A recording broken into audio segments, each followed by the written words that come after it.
want to have the nicest bags and the fanciest hair and, like you said, the fake boobs, and it becomes about them showing off to the Filipinos back in the Philippines how rich they are now.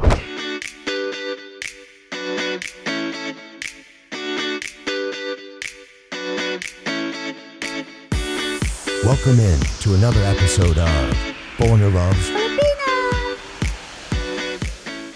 My observations of Filipinas that come to America, because I know quite a few, because even before her and I dated and got married, I actually kind of how we ended up together. It's a whole story. You can watch episode 1 if you want to see it. But I had dated a Filipina that lived here in America before I met Melanie. So I've met a lot of Filipino Americans over the last 8-10 years.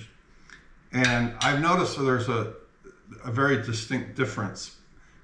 Obviously, most Filipinas that end up here, most of them were poorer Filipinas. If someone's a rich Filipino, they just stay in the Philippines. You know, they don't feel a need to come here, and they're less likely to be attracted to a foreigner anyhow if they're a rich Filipina. So most of the Filipinos that end up here came from what Americans would consider poor families. So when they get here, one of two things happens. Either that kind of frugal mind frame they have of being responsible with money and just kind of buying what you need continues, and that's certainly been the case with Melanie. Like she said, she's very frugal and she's very careful about spending money, and she's Am always... I really? What do you think? Oh, I think very much so. I mean, like this week, she went and bought 4 cases of Pepsi for me because she knows I like Pepsi Zero because they were on sale, and it was like, oh, I gotta go buy it, you know. Yeah, and that's the way her mind works. I always go to Food Lion app, like I need to check if how much is the Pepsi now. Yeah. Normally the regular price for 12 cans, the medium cans is $10, $11, but I need to find something that I can get one free, something like that.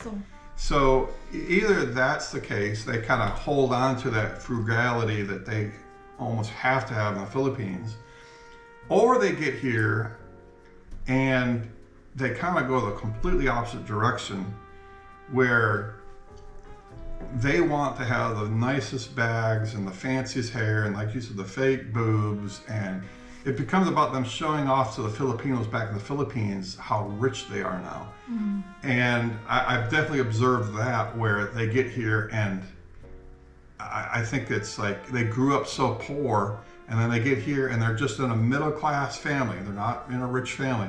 But you would think they were rich because they're going to have the fanciest bags and they're going to have the nicest car, and you're going to see every vacation photo. And so I've noticed a very distinct difference. That's what's scary for the Western guys, is you got to figure out which one your Filipina is before she gets here. Is she going to get here and kind of remain a Filipina on the spending side, like on how frugal they are, or is she going to react completely the other direction and want to impress everybody back home with how much money she has? And, you know, I've noticed a difference there. Yeah, I really kind of agree with what Daryl said, because I've read in a Facebook like memes that those people that rich are the one who's like wearing a simple dress, buying simple things, like just one car, but then those people who are poor and then just wanted to have to show people like how just to call them like, oh, she's rich, but they're not really. I think they can afford that because maybe they borrow that money to someone else, so that people just kind of think to them that they're rich, but they're not really. So and that's how I've noticed too. And there's a lot of truth to that. Mm-hmm. People who really have money don't feel the need to impress anybody. Mm-hmm. People who have very little money or just very middle class, then they feel the need to impress everybody. And so, that's something, guys, you got to figure out. If you've got a Filipina that you're considering bringing to America, that's something you got to kind of figure out. And of course, it depends on you. I mean, some guys, maybe you have a lot of money and you want to shower your Filipino with gifts, and maybe that's the way you live. I've always lived a pretty frugal lifestyle myself. and that allowed me to retire earlier.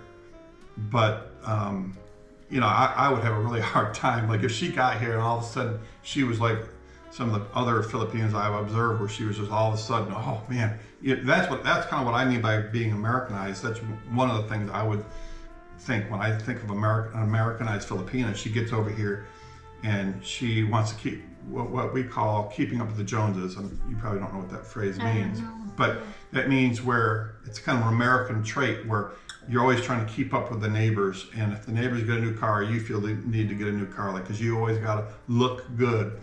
And it's a chronic problem here in America.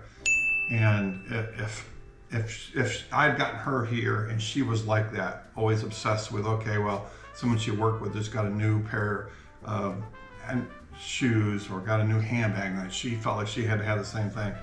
But that would have been a real struggle for us. But you know what, baby? I think that's why they're doing it, because they did not experience those things that they have from before. So that's why, because I've seen also, she's also a vlogger in Facebook, and she have a foreigner. So people call her like live in a badjaw. So she's a badjaw girl that just live in a squatter area where they live in the middle of the water. Like what's in the middle of the water? In the sea. Where they live on houses on stilts over the water. And then when she got this foreigner, all of the sudden she wears a lot of jewelry. She wears like sexy dresses. She looks good, like but then her house is like still ugly, something like that. And I feel like they just want to feel that feelings that they have it, because they never experience it, and that's what I think. Yeah. Because like I don't know, that's what I think. I think they just want to impress people, not to maybe impress people, but they just want to experience it by themselves. How to be like, what if I have that dress? Does it look good to me? Does it look good? And so I think that's what it is. Well, I remember an American Filipina couple that I met years ago, and I had known them for a while, and based on the way you would, if you met them out, and just all the Facebook posts, you definitely had the impression they had a lot of money. They were very rich, and they had the finest cars, and she had the Louis Vuitton bags, and everything was Gucci this, and everything was like. Now I've learned to look past that, kind of what she said earlier. I see someone like that, I normally think they probably don't have money.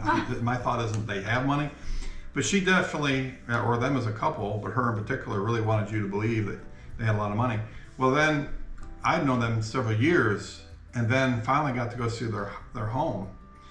And it was a decent home, but it was in ill repair. Like they were, like the gutters were falling off, and the soffits were decayed up on top. The deck, they had a deck on the back where they had a pool, and the deck should have been replaced like 10 years ago. I mean, you couldn't walk out there barefoot because you get all splinters. So there were a lot of things that weren't the flashy things, that were just the basic taking care of a house things. But they didn't do those things. But they had the Maserati, and they had the Mercedes, and they had all those things. And anyhow, that's an observation I've made, is that sometimes the Filipinos kind of go completely to the other side once they get here. Yeah, what do you think about me? What do you think about me? Well, I've already told you what I think of you. So let me ask you this though. How do you think, if there's a Western man out there and he's got a Filipina and he's considering bringing her to America, and he's concerned about this, what we're talking about here, about whether or not his Filipina is going to be frugal, or is she going to want all the fanciest things to impress her family back home? How would an American figure out which one his Filipina is? What would be clues to tell him, oh, she's gonna be a crazy spender? Well, the guy will know at the very first meet, not very first meet, maybe very first month they're dating. And so when she's still in the Philippines, he'll know right away. I think he will know. Okay. Like if you're the foreigner there that wants to send money in the Philippines, and then you have this worth of money, like maybe just 5,000 in a month, and then all of the sudden the 5,000 pesos is gone, and then I think you can tell, like, oh, she's maybe See how we're- spender, yeah. Because if she can't keep the 5,000 like good for 1 month and she keeps asking you something like that, so I think that's basically how you know like that the Filipina is not a keeper. That's what, Yeah, what, and this would be my observation, and we've talked about this before. I did not leave with my wallet with Melanie, and I never sent her money until we were well into the relationship, until we were actually working and bringing her here. So after I'd already, been there and met her, and we were working and bringing her to America, we were that far along before I ever sent her money, or she ever even asked for money. So, but at the point where I did have to start sending her money so she could get her visa, and she had to go to get all the medical done. Obviously, there was a lot of things she had to get done. I would send her whatever she needed, but she would give me an accounting of where the money went, okay? And she wasn't like secretive about where the money went. And it wasn't like I made her show me all the receipts necessarily, but it was very clear. Actually, she kind of took it upon herself to say, here, this is where the money went, okay? So that I could feel comfortable I wasn't being taken care of and that she was being responsible with money. I think that's something I would look for. If you get to the point, well, first of all, I would say, I would not advise putting your Filipina on an allowance, at least early on. I mean, that's a judgment you got to make. But I think if you early on put your Filipina on allowance or you're sending your money, I think you're setting yourself up for a lot of heartache, a lot of disaster. But if you get to the point where you do need to start sending money, and it's a practical reason to do it, if she gets defensive about telling you where the money went, that would make me concerned and it'd be kind of, I guess, a red flag that she can't tell me, or she doesn't want to tell me, whatever it is. What is your thought about that?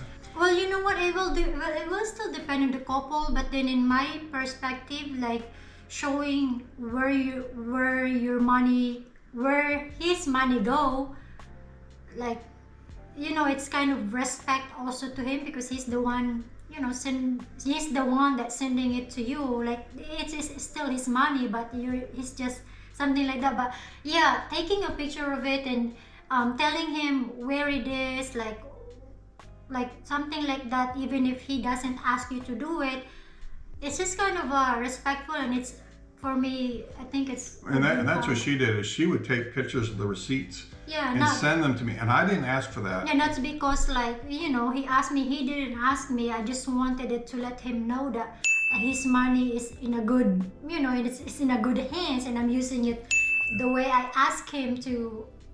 And to me, that meant a lot. To me, that was a green flag. That was, okay, she's responsible.